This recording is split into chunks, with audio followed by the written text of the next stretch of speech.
వెళ్ళవలసిన ప్రభావాన్ని ఆయనకు ఆపాదించుచూ ఉన్నాను. കർത്താവ് നമുക്ക് നൽകിയ ഈ നല്ല ദിവസത്തെ ഓർത്ത് ദൈവത്തെ സ്തുതിക്കുകയും അതിനെ ഓർത്ത് നാം കർത്താവിനെ മഹത്വപ്പെടുത്തുകയും ചെയ്യുന്നു.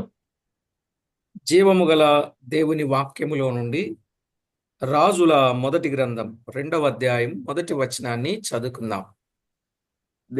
ജീവനുള്ള ദൈവത്തിന്റെ വചനത്തിൽ നിന്നും രാജാക്കന്മാരുടെ 1ാം പുസ്തകം 2ാം അധ്യായത്തിന്റെ 1ാം വാക്യം നാം വായിക്കാം. దావీదునకు మరణకాలము సమీపింపగా అతడు తన కుమారుడైన సొలొమోనునకు ఈలాగు ఆజ్ఞ ఇచ్చెను. ദാവീദിന് മരണകാലം അടുത്തപ്പോൾ അവൻ തന്റെ മകനായ ശലോമോനോട് കൽപ്പിച്ചത് എന്തെന്നാൽ, చదవబడిన ఈ లేఖనం కొరకు ప్రార్థన చేసి వాక్యాన్ని విందాం. വായിച്ച വേദഭാഗത്തെ ഓർത്ത് നാം പ്രാർത്ഥിച്ച് തുടർന്ന് വചനത്തെ കേൾക്കാം. పరిశుద్ధుడవైన మా తండ్రి, ఘనుడవైన మా దేవ, చదవబడిన లేఖనములో నుండి ఎన్నో విషయాలు మాకు తేట తెల్లం చేస్తూ మమ్మను బలపరుస్తూ భద్రపరుస్తున్నందుకు స్తుతించుచు, വായിച്ച വേദഭാഗത്തിൽ നിന്നും അനേക ആത്മീയ സത്യങ്ങളെ ഞങ്ങൾക്ക് തന്ന് ഞങ്ങളെ ബലപ്പെടുത്തുന്നതിനെ ഓർത്ത് അങ്ങേ സ്തുതിക്കുന്നു. మా ప్రభు రక్షకుడైన యేసుక్రీస్తు నామమున వేడుచూ ఉన్నాము తండ్రి. ഞങ്ങളുടെ രക്ഷിതാവും കർത്താവുമായ യേശു ക്രിസ്തു നാമത്തിൽ കേൾക്കുന്നു പിതാവേ. ఆమేన్. ആമേൻ. ప్రభునందు ప్రియులారా, దావీదు తన చివరి కాలంలో తన కుమారుడైన సొలొమోనుకు కొన్ని ఆజ్ఞలు ఆజ్ఞాపించి, ఆ ప్రకారంగా నువ్వు చేస్తే నువ్వు రాజు అవుతావు, స్థిరపరచబడతావు, రాజ్యములో నెమ్మదుంచది, ఇలాగున ఎన్నో సంగతులు ఆయన తేట తెల్లం చేసినట్లుగా మనం చూస్తున్నాం. ദാവീദിന്റെ ഒടുവിലത്തെ നാളുകളിൽ തന്റെ മകനായ ശലോമോനോട് പറഞ്ഞ പല കാര്യങ്ങൾ, നീ ഇങ്ങനെ ചെയ്താൽ നീ രാജാവാകും, നീ ഉയർച്ച പ്രാപിക്കുമെന്നുള്ള കാര്യങ്ങളെ പറഞ്ഞതിനെ നാം ചിന്തിക്കുന്നു. దావీదు దేవుని పోలికగా కనబడుతూ ఉన్నట్టు సొలొమోను మన పోలికగా కనబడుతున్నట్లుగా కొన్ని విషయాలు ధ్యానం చేస్తూ వస్తున్నాం. ദാവീദിനെ കർത്താവിന് സാദൃശ്യമായും ശലോമോനെ നമുക്ക് സാദൃശ്യമായും ചിന്തിച്ച് പല കാര്യങ്ങളെ പഠിക്കുവാൻ കർത്താവ് സഹായിച്ചു. దావీదు సొలొమోనుకు ఆజ్ఞాపించినట్లు మన ప్రభువైన దేవుడు మనకు కొన్ని ఆజ్ఞలను ఆజ్ఞాపిస్తూ ఉన్నాడు. ദാവീദ് ശലോമോനോട് പറഞ്ഞു കൊടുത്തതുപോലുള്ള കൽപ്പനകളെ നമുക്കും കർത്താവ് പറഞ്ഞു തന്നിരിക്കുന്നു. ఎప్పుడైతే ఆజ్ఞను మనము అనుసరిస్తామో, ఆ ఆజ్ఞను అనుసరించుట వలన మన జీవితం ఎంతో ధన్యమవుతుంది. എപ്പോഴെല്ലാം നാം ദൈവത്തിന്റെ കൽപ്പനകളെ പ്രമാണിക്കുന്നുവോ അതുൻ മുഖാന്തരം നമുക്ക് അപ്പോഴെല്ലാം നന്മകളും അനുഗ്രഹങ്ങളും ഉണ്ടാകുന്നു. అసలు దేవుని ఆజ్ఞలు అంటే ఏమిటి? യഥാർത്ഥമായി കർത്താവിന്റെ കൽപ്പനകൾ എന്ന് പറയുമ്പോൾ അത് എന്താണ്? ద్వితీయోపదేశ కాండం 6వ అధ్యాయం 17వ వచనాన్ని చదువుకుందాం. സദൃശ്യവാക്യങ്ങൾ 6ാം അധ്യായത്തിന്റെ പ്രോപ്സ് നോങ്കിൽ 17ാം వాక్యం. మీ దేవుడైన యెహోవా ఆజ్ఞలను అనగా ఆయన నీకు నియమించిన శాసనములను కట్టడలను జాగ్రత్తగా ఆచరింపవలెను అని చూస్తున్నాం. ആവർത്തന പുസ്തകം 6ാം അധ്യായത്തിന്റെ 17ാം വാക്യം. നിങ്ങളുടെ ദൈവമായ യഹോവ നിങ്ങളോട് കൽപ്പിച്ചുള്ള കൽപ്പനകളും സാക്ഷ്യങ്ങളും ചട്ടങ്ങളും നിങ്ങൾ జాగ్రత్తയോടെ ప్రమాణించడం. దేవుడైన యెహోవా ఆజ్ఞలు అంటే ఆయన నియమించిన శాసనములు, ఆయన నియమించిన కట్టడలు, అవి ఆజ్ఞలు. കർത്താവിന്റെ കൽപ്പനകൾ എന്ന് പറയുമ്പോൾ കർത്താവ് നിയമിച്ച കൽപ്പനകൾ, കർത്താവ് പറഞ്ഞ സാക്ഷ്യങ്ങൾ, അതാണ് അതിനെ കുറിക്കുന്ന വാക്ക്.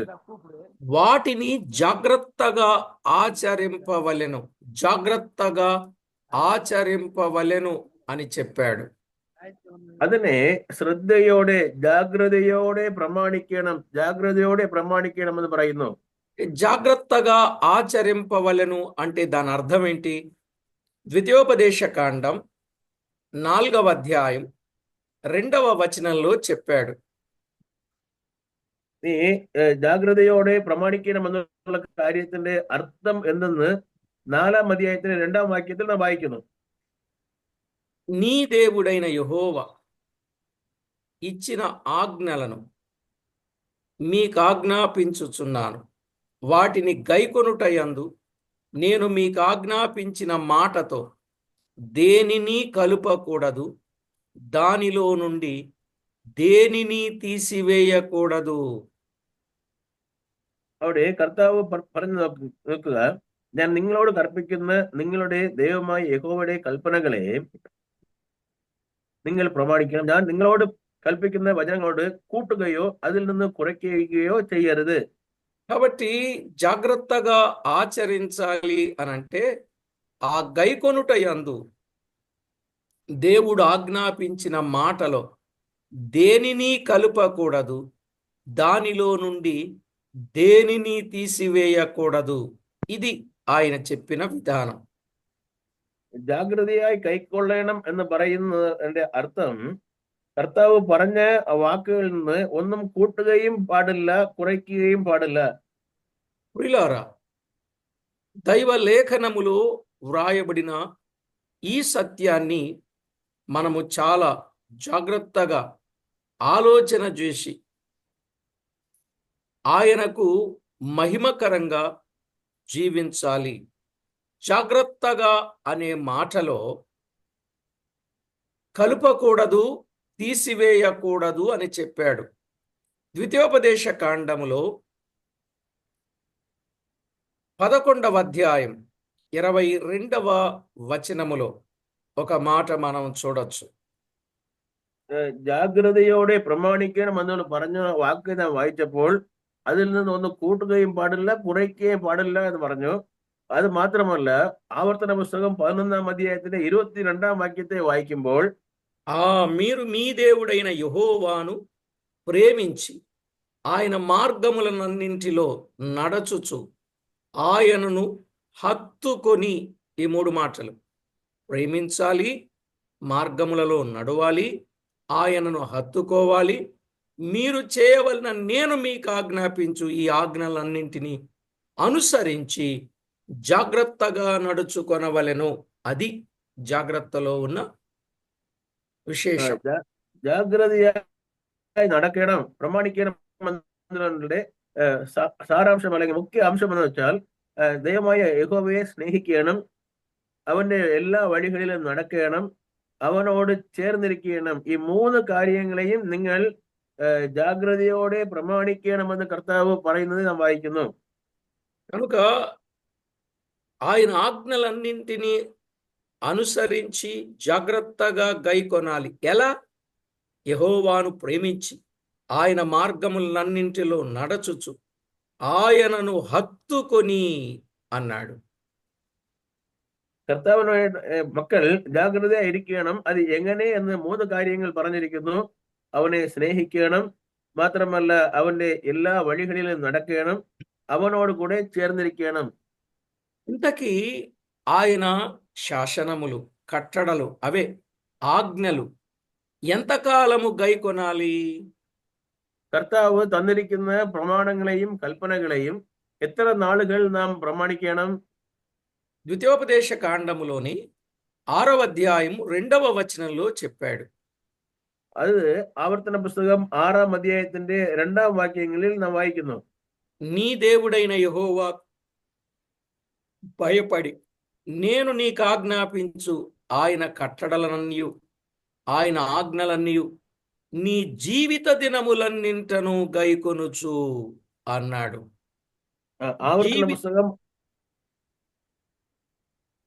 ആവർത്തന പുസ്തകം 6ാം അധ്യായത്തിന്റെ 1-2 വാക്യങ്ങളിൽ, ഇൻ തമിഴ് ഇറ്റ് ഈസ് 1ാം വാക്യത്തിൽ വായിക്കുമ്പോൾ നമ്മുടെ ജീവകാലമെല്ലാം കർത്താവ് നൽകുന്ന കൽപ്പനകളെയും കട്ടടങ്ങളെയും പ്രമാണിക്കണമെന്ന് വായിക്കുന്നു. తమిళ బ్రదర్ మలయాళ సారీ, మలయాళం సారీ. ఓకే. దైవ లేఖనంలో వ్రాయబడిన సత్యాన్ని మనము జాగ్రత్తగా గైకొంటే ఆయన ఆజ్ఞలు జీవిత దినములన్నీయు గైకొనాలన్నాడు. జీవిత దినములన్నీయు. ജീവിതകാലമൊക്കെയും നീയും നിന്റെ മകനും കൈക്കൊള്ളണം എന്ന് വായിക്കുന്നു. కనుక జీవిత దినములన్నీ గైకొనాలండి. ജീവിതകാലമെല്ലാം കൈക്കൊള്ളണം. ఇప్పుడు జీవిత దినములంటే ఈ జీవిత దినములలో అప్పుడప్పుడా ఎల్లప్పుడా? ഈ ജീവിതകാലം എന്ന് പറയുമ്പോൾ അപ്പോഴപ്പോഴാ അല്ലെങ്കിൽ എല്ലായ്പ്പോഴുമാ എന്നുള്ള ചോദ്യം. అప్పుడప్పుడా ఎల్లప్పుడా? అപ്പോഴപ്പോഴా അല്ലെങ്കിൽ എപ്പോഴും ഒരിക്കലുമാ അല്ലെങ്കിൽ എപ്പോഴുമാ? ద్వితీయోపదేశ కాండంలోని 11వ అధ్యాయం 1వ వచనంలో చెప్పాడు. അതിന്റെ ഉത്തരം നാം ആവർത്തന പുസ്തകം 11ാം അധ്യായത്തിന്റെ 1ാം വാക്യത്തിൽ കാണുന്നു. నీవు నీ దేవుడైన యెహోవాను ప్రేమించి ఆయన విధించిన వాటిని అనుసరించి ఆయన కట్టడలను విధులను ఆజ్ఞలను ఎల్లప్పుడూ గైకొనవలెను. ఎల్లప్పుడూ గైకొనవలెను. జీవిత దినములన్నిట ఎల్లప్పుడూ, అప్పుడప్పుడు కాదు, ఎల్లప్పుడూ గైకొనవలెను. ഈ വാക്യത്തിൽ വായിക്കുമ്പോൾ ജീവിതകാലം എന്ന് പറയുന്നത് അപ്പോഴപ്പോഴല്ല എല്ലായ്പ്പോഴും പ്രമാണിക്കണമെന്നുള്ള വാക്ക് അവിടെ നാം കാണുന്നു. ప్రియులారా, ఎల్లప్పుడూ మనము గైకొనుట వలన, జాగ్రత్తగా ఆచరించుట వలన, జీవిత దినములన్నీ ఆయన ఆజ్ఞలను అనుసరించుట వలన మనకేం ప్రయోజనం ఉన్నది? దావీదు సొలొమోనుకు ఆజ్ఞాపించాడు, వాస్తవం. దానివలన ఏం ప్రయోజనం ఉన్నదో సొలొమోనుకు అర్థమైంది కాబట్టి తండ్రి చెప్పిన ఆజ్ఞ ప్రకారంగా చేశాడు. ఇప్పుడు మన దేవుడైన ప్రభువు మనకు చెప్పినట్లుగా ఆనాడు మోషేకు దేవుడు చెప్పాడు, మోషే ఇశ్రాయేలుకి చెప్పారు, ఇశ్రాయేలు ఆజ్ఞను అనుసరించారు. అనుసరించుట వలన ఏం కలిగింది, అనుసరించకపోవటం వలన ఏం జరిగింది అనేది మన పాఠంలో జాగ్రత్తగా విందాం. സലോമോനോട് കൂടെ ദാവീദ് പറഞ്ഞ വാക്കുകളെ കേട്ടു, അത് അപ്രകാരം ചെയ്താൽ നിനക്ക് നന്മ ഉണ്ടാകുമെന്ന് പറഞ്ഞതുപോലെ ചെയ്തു, അതുപോലെ നന്മ ഉണ്ടായി. മോശയോട് കർത്താവ് പറഞ്ഞ വാക്കുകളെ മോശെ കേട്ടു, അതിനെ ജനങ്ങൾക്ക് പറഞ്ഞു കൊടുത്തു, അത് അതുപോലെ ചെയ്തു. അതുപോലെ ചെയ്താൽ എന്ത് നന്മ എന്നുള്ളതും ചെയ്യാതെ പോയാൽ എന്തെല്ലാം തിന്മകൾ ഉണ്ടെന്ന കാര്യം നാം തുടർന്ന് ചിന്തിക്കാം. దేవుని ఆజ్ఞను మనము పాటిస్తే మనకేం కలుగుతుందో ద్వితీయోపదేశ కాండములో 11వ అధ్యాయం 27వ వచనంలో ఒక చక్కని మాట వ్రాయబడి ఉంది. കർത്താവിന്റെ കൽപ്പനകളെ പ്രമാണിക്കുമ്പോൾ നമുക്ക് എന്ത് സംഭവിക്കുമെന്നുള്ള കാര്യം അതിന്റെ 11ാം അധ്യായത്തിന്റെ 27ാം വാക്യത്തിൽ വായിക്കുന്നു.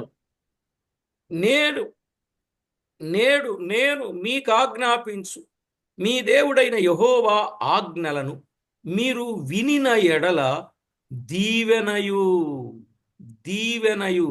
మీరు మీ దేవుడైన యెహోవా ఆజ్ఞలను వినకపోతే ఏమొచ్చుద్దో చెప్పాడు. మాకు అది వద్దు. ఆయన ఆజ్ఞలను మనము వింటే, ఆ ప్రకారంగా చేస్తే, నెంబర్ 1 దీవెనయు అన్నాడు. കർത്താവിന്റെ കൽപ്പനകളെ പ്രമാണിച്ച് അതുപോലെ ചെയ്താൽ എന്തെന്ന് ചോദിച്ചാൽ 27ാം വാക്യത്തിൽ അത് നിങ്ങൾക്ക് അനുഗ്രഹമും എന്ന് നാം വായിക്കുന്നു. ప్రియులారా, ఆయన ఆజ్ఞ ప్రకారంగా మనము నడచినట్లయితే మనకు దీవెన కలుగుతుంది అనే విషయాన్ని చెప్పాడు. കർത്താവിന്റെ കൽപ്പന പ്രകാരം നടക്കുന്നുവെങ്കിൽ നമുക്ക് ആ അനുഗ്രഹം ഉണ്ടെന്ന് വായിക്കുന്നു. మాత్రమే కాదు, ఆయన ఆజ్ఞ ప్రకారంగా చేస్తే మనకేం కలుగుతుంది అనంటే ద్వితీయోపదేశ కాండములోని 4వ అధ్యాయం 40వ వచనం, 4:40. കർത്താവിന്റെ കൽപ്പന പ്രകാരം ചെയ്താൽ എന്തെല്ലാം അനുഗ്രഹം എന്നുള്ള കാര്യം 4ാം അധ്യായത്തിന്റെ 40ാം വാക്യത്തിലും നാം വായിക്കുന്നു. నీకును నీ తర్వాత నీ సంతానపు వారికి నీ క్షేమము కలుగుటకై నీ దేవుడైన యెహోవా సర్వకాలము నీకు ఇచ్చుచున్న దేశములో నీవు దీర్ఘాయుష్మంతుడవగునట్లు నేడు నేను నీకు ఆజ్ఞాపించు ఆయన కట్టడలను ఆజ్ఞలను నీవు గైకొనవలెను. ఇక్కడ ఆ వచనంలో ఆయన ఆజ్ఞలు కట్టడలు గైకొనుట వలన దీర్ఘాయుష్మంతుడవుతాడు అని చెప్పాడు. അവിടെ കർത്താവിന്റെ കൽപ്പനകളെയും പ്രമാണങ്ങളെയും പ്രമാണിക്കുന്നത് മുഖാന്തരം നീ ദീർഘകാലം ഉള്ളവനായി ഇരിക്കുമെന്ന് നാം വായിക്കുന്നു. కనుక రెండవ మాట దీర్ఘాయుష్మంతుడవుతాడు, దీర్ఘకాలము ఉంటారు అనే మాట చూస్తున్నాం. ദീർഘായുസ് ഉള്ളവനായി മാറുന്നു, ദീർഘകാലം ജീവിക്കുന്ന വ്യക്തിയായി അവൻ മാറുന്നു. అదే ద్వితీయోపదేశ కాండములో ప్రియులారా 5వ అధ్యాయం 33వ వచనంలో వ్రాయబడిన మాట. അതുപോലെ 5ാം അധ്യായത്തിന്റെ 33ാം വാക്യത്തിൽ വായിക്കുമ്പോൾ നാം കാണുന്നത്, కాబట్టి మీరు కుడికే గాని ఎడమకే గాని తిరుగక మీ దేవుడైన యెహోవా ఆజ్ఞాపించునట్లు చేయుటకు జాగ్రత్త పడవలెను. మీరు స్వాధీనపరచుకొనబోవు దేశములో మీరు జీవించుచు మేలు కలిగి దీర్ఘాయుష్మంతులగునట్లు మీ దేవుడైన యెహోవా మీకు ఆజ్ఞాపించిన మార్గములన్నింటిలో నడుచుకొనవలెను. ఇక్కడ మీరు జీవించుచు మేలు కలిగి దీర్ఘాయుష్మంతులగునట్లు అనే మాట చూస్తాం. അവിടെ നാം വായിക്കുന്നു, നിങ്ങൾ ജീവിച്ചിരിക്കേണ്ടതിനും നിങ്ങൾക്ക് നന്നായിരിക്കേണ്ടതിനും നിങ്ങൾ ദൈവമായ യഹോവയുടെ വാക്കുകളെ കൈക്കൊണ്ട് നടക്കണം എന്ന് വായിക്കുന്നു. మేలు కలిగి జీవించుచు అంటే మేలు అనేది ఆయన ఆజ్ఞలను అనుసరించుట వలన వస్తుంది అనేది ముమ్మాటికి సత్యం. മേലുള്ളവരായി അനുഗ്രഹമുള്ളവരായി നന്നായിരിക്കുന്നവരായി ഇരിക്കും എന്നുള്ള കാര്യം ഈ വചനത്തിന്റെ അടിസ്ഥാനത്തിൽ സത്യമായ കാര്യമാണ്. అదే 5వ అధ్యాయం 29వ వచనంలో చెప్పబడిన మాట. 5ാം അധ്യായത്തിന്റെ 29ാം വാക്യത്തിൽ നാം കാണുന്നു, వారికిని వారి సంతానమునకును నిత్యమును క్షేమము కలుగునట్లు వారు నా యందు భయభక్తులు కలిగి నా ఆజ్ఞలన్నింటినీ అనుసరించు మనసు వారికుండిన మేలు అన్నాడు. నా ఆజ్ఞలన్నింటినీ అనుసరించు మనసు వారికుండిన మేలు అన్నాడు. എന്റെ കൽപ്പനകളെ എല്ലാം പ്രമാണിക്കുന്നതിന് ഏതുവായ ഹൃദയം അവർക്ക് ഉണ്ടായിരുന്നാൽ നന്നായിരിക്കും അവിടെ വായിക്കുന്നു. ఇప్పుడు 4వ మాట నిత్యమును క్షేమము కలుగునట్లు అనే మాట మనం చూస్తున్నాం. నిత్యమును క్షేమము కలుగునట్లు. 4ാമത്തെ കാര്യം എല്ലാ കാലത്തിലും സുഖമുള്ളവരായി ഇരിക്കുന്നു എന്നുള്ളത് 4ാമത്തെ കാര്യമായിരിക്കുന്നു. ప్రియులారా, ఒకసారి జ్ఞాపకం చేస్తున్నా, దేవుని ఆజ్ఞలను ఎలా గైకొనాలి? ఆయనను ప్రేమించాలి, ఆయన మార్గములలో నడవాలి, കർത്താവിന്റെ ఆయనను കൽപ്പനകളെ హత్తుకోవాలి, ఆయనను హత్తుకొని ఆయన ఆజ్ఞలను అనుసరించాలి.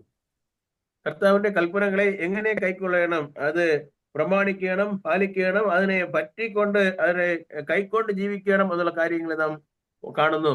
ఆయన ఆజ్ఞలలో ఏది కలపకూడదు, తీసివేయకూడదు. കർത്താവിന്റെ കൽപ്പനകളെ തള്ളിക്കളയുവാൻ പാടില്ല, വിട്ടുകളയുവാൻ പാടില്ല നാം ചിന്തിച്ചു. ఆయన ఆజ్ఞలు జీవితకాలమంతా గైకొనాలి. കർത്താവിന്റെ കൽപ്പനകളെ നമ്മുടെ ജീവിതകാലം ഒക്കെയും പ്രമാണിക്കണം എന്ന് വായിച്ചു. జీవితకాలములో కూడా అప్పుడప్పుడు కాదు, ఎల్లప్పుడూ జాగ్రత్తగా ఆచరించాలి. ജീവിതകാലം ഒക്കെയും എന്ന് പറയുമ്പോൾ എപ്പോഴെങ്കിലും അല്ല, അത് എപ്പോഴും പ്രമാണിക്കണമെന്ന് നാം വായിച്ചു. దాని వలన ప్రయోజనాలు, ఉపయోగాలు, లాభాలు ఏమిటి? അത് മുഖാന്തരമുള്ള നന്മകൾ എന്തൊക്കെ? 1 దీవెనయు, ഒന്നാമതായി അനുഗ്രഹം, 2 దీర్ఘాయుష్షు, 2 ദീർഘകാലം, 3 మేలు, 3 നന്നായിരിക്കും, 4 క్షేమం అన్నాడు. 4ാമതായി സുഖത്തോടിരിക്കും. ఇక 5వదిగా ద్వితీయోపదేశకాండం 5వ అధ్యాయం 10వ వచనంలో 5ാം കാര്യം ആവർത്തന പുസ്തകം 5ാം അധ്യായത്തിന്റെ 10ാം വാക്യം വായിക്കുമ്പോൾ, నన్ను ప్రేమించి నా ఆజ్ఞను గైకొను వారి విషయములో 1000 తరముల వరకు కరుణించువాడనై ఉన్నాను. ఇక్కడ ఆయన ఆజ్ఞలు గైకొనే వారి విషయములో 1000 తరముల వరకు కరుణించేవాడుగా ఉన్నాడు. 1000 తరముల వరకు కరుణిస్తానని చెప్పాడు. അവിടെ ആവർത്തന പുസ്തകം 5-ാം അധ്യായത്തിന്റെ 10-ാം വാക്യത്തിൽ കർത്താവിന്റെ കൽപ്പനകളെ പ്രമാണിക്കുന്നവരുടെ കാര്യത്തിൽ 1000 തലമുറ വരയ്ക്കും അവർ നന്മ ചെയ്യുന്നവരായി ఇరికిమందు നാം వాయిക്കുന്നു. కాబట్టి ప్రభునందు ప్రియులారా, నిజంగా ఎవరండి మనలను కరుణించేది? ఆయనైతే 1000 తరముల వరకు కరుణించువాడుగా ఉన్నాడు. 1000 తరముల వరకు కరుణించువాడుగా ఉన్నాడు. കർത്താവിന്റെ കൽപ്പനകളെ പ്രമാണിക്കുന്നവർക്ക് 1000 തലമുറ വരയ്ക്കും നന്മ ചെയ്യുന്നവനായി ദൈവം ഇരിക്കുന്നു നാം വായിക്കുന്നു. మాత్రమే కాదు ప్రియులారా, ఆయన కరుణించడమే కాదు, నిజంగా దైవ లేఖనంలో వ్రాయబడిన సంగతులను మనము ఆలోచన చేసినప్పుడు మన జీవితంలో ఆయన తన నిబంధనను స్థిరపరచుచు 1000 తరముల వరకు కృప చూపుచు ఉండేవాడన్నాడు. అదే ద్వితీయోపదేశకాండం 7వ అధ్యాయం 9వ వచనం. കർത്താവിന്റെ കൽപ്പനകളെ കൈക്കൊള്ളുന്നവരും പ്രമാണിക്കുന്നവർക്കും കർത്താവ് നൽകുന്ന നന്മകൾ 1000 തലമുറ വരയ്ക്കും ഉണ്ട് എന്നുള്ള കാര്യത്തെ ആവർത്തന പുസ്തകം 7-ാം അധ്യായത്തിന്റെ 9ാം వాక్యത്തിലും നാം കാണുന്നു. నీ దేవుడైన యెహోవా తానే దేవుడని తన్ను ప్రేమించి తన ఆజ్ఞలను అనుసరించి నడుచుకుని వారికి తన నిబంధనను స్థిరపరచువాడును, 1000 తరముల వరకు కృప చూపువాడును, నమ్మదగిన దేవుడనియు అన్నాడు. ఈ భాగంలో తన ఆజ్ఞలను అనుసరించే వారికి తన నిబంధనను స్థిరపరచువాడు, 1000 తరముల వరకు కృప చూపువాడు. കർത്താവിന്റെ കൽപ്പനകളെ പ്രമാണിക്കുന്ന മനുഷ്യരെ കുറിച്ച് വായിക്കുമ്പോൾ അവർക്ക് 1000 തലമുറ വരെയും അവർക്ക് നന്മകളെയും കൽപ്പനകളെയും നൽകുന്നത് മാത്രമല്ല അതിനെ കാത്ത് సూక్షిക്കുന്ന దైవమాയിരിക്കുന്നു എന്ന് వాయిക്കുന്നു. చూశారా ప్రియులారా, దేవుడు నిజంగా తన నిబంధనను మన పట్ల స్థిరపరుస్తాడు. అంతేకాకుండా 1000 తరముల వరకు కృప చూపుతాడు అన్నాడు. ఇదెన్నో మాట. കർത്താവ് തന്റെ മക്കളോട് കൂടെ കൃപ കാണിക്കുന്നു എന്നുള്ള ശരി തന്നെ 1000 തലമുറ വരയ്ക്കും ആ കൃപയെ കാണിക്കൊണ്ടിരിക്കുന്നു എന്നുള്ള കാര്യം ഇന്ന് విశేషമായ ഒരു കാര്യം. 5వదిగా లేక 6వదిగా మనము చూడవచ్చు. 6వదాയി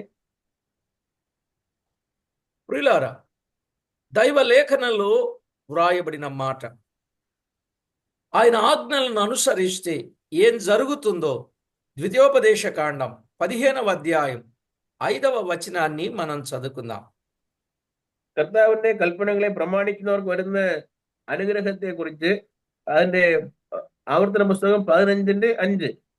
నేడు నేను నీకు ఆజ్ఞాపించుచున్న ఈ ఆజ్ఞలన్నింటినీ అనుసరించి నడుచుకొనుటకు నీ దేవుడైన యెహోవా మాటను జాగ్రత్తగా వినిన ఎడల మీలో బీదలు ఉండనే ఉండరు, మీలో బీదలు ఉండనే ఉండరు అన్నాడు.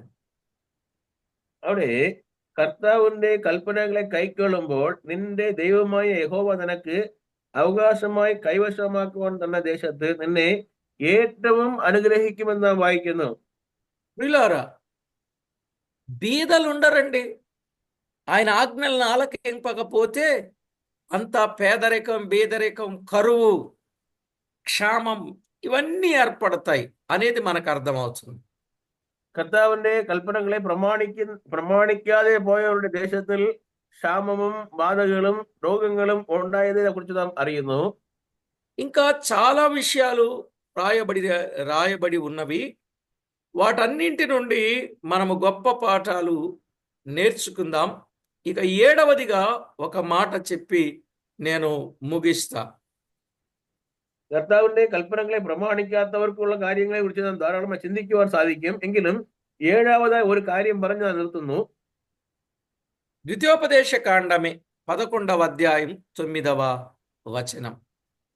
ఆవర్తన పుస్తకం 11ాం అధ్యాయത്തിന്റെ 9ాం వాక్యం. యెహోవా వారికిని వారి సంతానమునకు దయచేసేదనని మీ పితరులతో ప్రమాణము చేసిన దేశమున, అనగా పాలు తేనెలు ప్రవహించు దేశమున మీరు దీర్ఘాయుష్మంతులగునట్లు నేను ఈ దినమున మీకు ఆజ్ఞాపించు ఆజ్ఞలన్నింటినీ మీరు గైకొనవలెను అన్నాడు. നിങ്ങളുടെ പിതാക്കന്മാർക്ക് ആഗ്രഹിച്ചു കൊടുത്ത ആ ദേശമായ പാലും തേനും ഒഴുകുന്ന ദേശത്ത് നിങ്ങൾ ദീർഘകാലമായി ഇരിക്കേണ്ടതിന് ഇത് ഞാൻ നിങ്ങളോട് കൽപ്പിക്കുന്നു. ప్రియులారా, దేవుడు ఏమిస్తానన్నాడు? పాలు తేనెలు ప్రవహించు దేశం, పాలు తేనెలు ప్రవహించు దేశం అన్నాడు. കർത്താവ് എന്ത് അവർക്ക് വാഗ്ദാനം നൽകുന്നു? പാലും തേനും ഒഴുകുന്ന ദേശം നൽകുന്നു എന്ന് വാഗ്ദാനം കൊടുത്തിരിക്കുന്നു. వారు ఆ దేశాన్ని స్వతంత్రించుకుంటారు ఆజ్ఞలు ఆలకిస్తే అని ద్వితీయోపదేశకాండం 8వ అధ్యాయం 1వ వచనంలో చూస్తాం. അതിനെ അവർ സ്വതന്ത്രമാക്കി കൊണ്ടുവന്നുള്ള കാര്യം 8ാം അധ്യായത്തിന്റെ 1ാം വാക്യത്തിൽ നാം കാണുന്നു. మీరు బ్రతికి అభివృద్ధి నొంది యెహోవా మీ పితరులతో ప్రమాణము చేసిన దేశమునకు పోయి దాని స్వాధీనపరచుకొనున్నట్లు నేడు నేను మీకు ఆజ్ఞాపించిన ఆజ్ఞలన్నింటినీ అనుసరించి నడుచుకొనవలెను.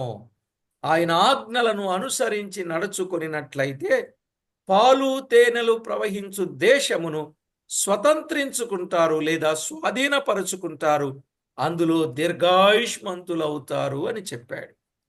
കർത്താവ് അവർക്ക് കൊടുത്ത കൽപ്പനകളെ പ്രമാണിക്കുമ്പോൾ അവർ പാലും തേനും ഒഴുകുന്ന ദേശത്തിൽ സ്വതന്ത്രമാക്കിക്കൊള്ളുന്നു, പ്രവേശിക്കുന്നു. മാത്രമല്ല അവിടെ ദീർഘകാലം വസിക്കുന്നു.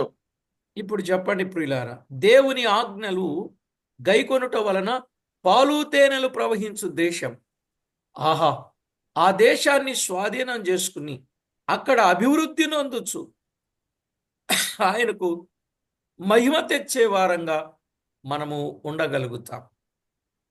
കർത്താവിന്റെ മക്കൾക്ക് കർത്താവ് നൽകുന്ന ആ പാലും തേനും ഒഴുകുന്ന ദേശത്തെ അവർ സ്വതന്ത്രമാക്കി അതിൽ ప్రవేశించు എന്നുള്ള കാര്യം എത്ര మనోహరമായ ഒരു കാര്യമാകുന്നു. కనుక ప్రతి ఒక్కరూ దేవుని వాక్యములో వ్రాయబడిన వాస్తవిక సత్యాలు అర్థం చేసుకోవాలి, దేవునికి ఎంతో మహిమకరంగా జీవించవలెనని భూపక్షంగా ప్రేమతో మీకు మనవి చేస్తున్నాను. അതുകൊണ്ട് കർത്താവ് നമുക്ക് നൽകിയിരിക്കുന്ന കൽപ്പനകളെ പ്രമാണിക്കുകയും അതുപോലെ നമ്മുടെ ജീവിതത്തിൽ അനുസരിക്കുകയും ചെയ്യണമെന്ന് സ്നേഹത്തോടെ അപേക്ഷിക്കുന്നു. ప్రియులారా, జీవము గల దేవుని వాక్యములో వ్రాయబడిన ఈ వాస్తవిక సత్యాన్ని నిజంగా ఆయన ఆజ్ఞలను అనుసరిస్తే జీవితకాలమంతా ఎల్లప్పుడూ, ఆయన ఆజ్ఞలంటే ఏమనుకున్నాం? ఆయన శాసనములు, కట్టడలు, విధులు అనుకున్నాం. అవి మనం పాటిస్తే ఎంత గొప్ప భవిష్యత్తు. ఇశ్రాయేలీయుల విషయంలో దేవుడు తేటగా చెప్పాడు, మన విషయంలో కూడా దేవుడు ఎంతో తేటగా చెప్తా ఉన్నాడు. കർത്താവിന്റെ കൽപ്പനകൾ എന്ന് പറയുമ്പോൾ കർത്താവ് നമുക്ക് നൽകിയ ആലോചനകൾ, പ്രമാണങ്ങൾ, ഇതിനെ നാം കൈക്കൊള്ളുമ്പോൾ നമുക്ക് നൽകുന്ന അനുഗ്രഹങ്ങളെ കുറിച്ച് നാം അത് മുഖാന്തരമുള്ള നന്മകളെ കുറിച്ച് നാം എന്നും വായിക്കുവാൻ, ചിന്തിക്കുവാൻ സഹായിച്ചു. కనుక ఆ విధమైన అనుభవాన్ని మనము కలిగి దేవునికి ఎంతో మహిమ తెచ్చే వారముగా మనలను మనము జాగ్రత్త చేసుకొని ఆయన నామాన్ని మహిమపరచుదాం. അതുകൊണ്ട് കർത്താവ് നമുക്ക് നൽകിയിരിക്കുന്ന പ്രമാണങ്ങളെയും കൽപ്പനകളെയും പ്രമാണിച്ചുകൊണ്ട് ജീവിക്കുവാൻ കർത്താവ് നമ്മെ സഹായിക്കട്ടെ. നാം തുടർന്ന് പ്രാർത്ഥിക്കാം. కనుక ఆయన ఆజ్ఞలు, కట్టడలు గైకొని ఆయన నామాన్ని మహిమపరచుదాం. ప్రార్థన చేసుకుందాం. കർത്താവ് നമുക്ക് നൽകിയിരിക്കുന്ന കൽപ്പനകളെയും പ്രമാണങ്ങളെയും പ്രമാണിച്ചുകൊണ്ട് ജീവിക്കാം. കർത്താവിനെ നാം മഹത്വപ്പെടുത്താൻ പ്രാർത്ഥിക്കാം. పరిశుద్ధుడవైన తండ్రి, మీ ఘననామానికి వందనములు, స్తోత్రములు చెల్లిస్తున్నాం. പരിശുദ്ധനായ ഞങ്ങളുടെ പരമപിതാവേ, അങ്ങയുടെ വിലയേറിയ നാമത്തിന് സ്തുതികളും സ്തോത്രങ്ങളും കൊണ്ടുവരുന്നു. మా ప్రభువా, మీ ఆజ్ఞ మేము అనుసరిస్తే, ఆచరిస్తే మా జీవితం ఎలా ఉంటుందో చాలా స్పష్టంగా, తేటగా, వివరంగా చెప్పారు. అందుకై కృతజ్ఞతలు చెల్లిస్తున్నాం. അങ്ങയുടെ കൽപ്പനകളെ പ്രമാണിക്കുന്നവരുടെ ജീവിതത്തിൽ കർത്താവ് നൽകുന്ന അനുഗ്രഹങ്ങളെയും ആശീർവാദങ്ങളെയും കുറിച്ച് ഞങ്ങളോട് വ്യക്തമായി പറഞ്ഞതിനായി സ്തോത്രം. విన్న విషయాలు ప్రతి వారి హృదయంలో ముద్రించుకొని మీకెంతో మహిమ తేవడానికి సిద్ధపరచమని కోరుచు കേട്ട വിഷയങ്ങളെ അവരുടെ ഹൃദയങ്ങളിൽ ഭദ്രപ്പെടുത്തിക്കൊണ്ട് അങ്ങേക്ക് മഹത്വമുള്ളവരായി ജീവിക്കുവാൻ സഹായിക്കണമെന്ന് ചോദിച്ചുകൊണ്ട് మా ప్రభు రక్షకుడైన యేసుక్రీస్తు నామమున వేడుచూ ఉన్నాము తండ్రి. ഞങ്ങളുടെ രക്ഷിതാവും കർത്താവുമായ യേശു ക്രിസ്തു നാമത്തിൽ കേൾക്കുന്നു പിതാവേ. ఆమేన్. ആമേൻ. Amen. Amen.